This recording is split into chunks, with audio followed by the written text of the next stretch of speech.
daawadayaal ku soo dhawaada warbixin aad u xiiso badan oo aanu ku eegi doono sidii bulshada ku hadasha afka Soomaaliga loogu dhiirigelin lahaa inay dalkeeda hooyo wax kala soo baxdo si ay u gaadho isku filnaansho iyo isla markaana u bedesho qaab nololeedkeedii hore maadaama oo wadamada ku yaala geeskan Afrika lagu beelatamayo sidii mid waliba dhaqaalihiisa kor u qaadi lahaa isla markaana dalkiisa uga saari lahaa faqriinimada.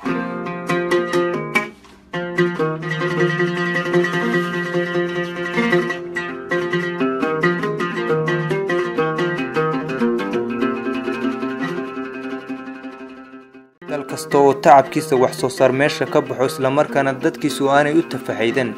inay la soo baxaan kheyraadka dalkooda ku duugan oo ay ugu horeyso quutal daruurigu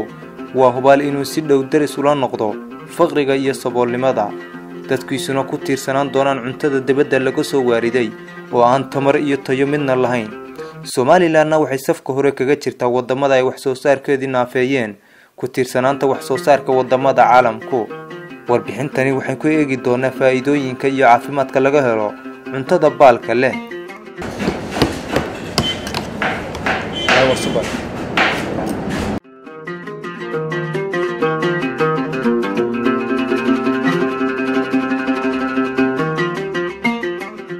inta badan dadka joogtaya cuntadani waa kuwa ka caafimaad badan kuwa cuna cuntada dibadda laga keeno waana kuwan iyagoo sharaxaya sida ay u arkaan cuntadani. jira 110 uu noolyahay hadda uu socdaa gurigaygu jooga cuntada baalka leh wixii aan ahayn ma cuno haddaan u keenay imka baasto wuxuu dhahay aabba waa maxay waa baasto wuxuu igu yiri maxaa laga gooyay waa geedna ma garanaya waan ku yiri waa cuntada hal inoo keeno deedna wuxuu yiri haddaan garanay hadda waxa igala soo doonaysa iga daa aniga haddaan garanay wallahi baan wax kale ay dhawaa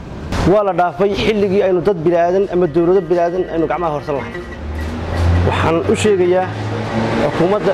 iyo dawladda Soomaaliland in dadka laga faa'iideysto beero la sameeyo dalag la beerto wax lala soo baxo aad iyo aad waxaan ku xilli isaga saaro arinta iyada habeenkiina waxa inaan ku casheeyo laga yaabo waan badan waliba sida badan habeenkiina ku casheeyo.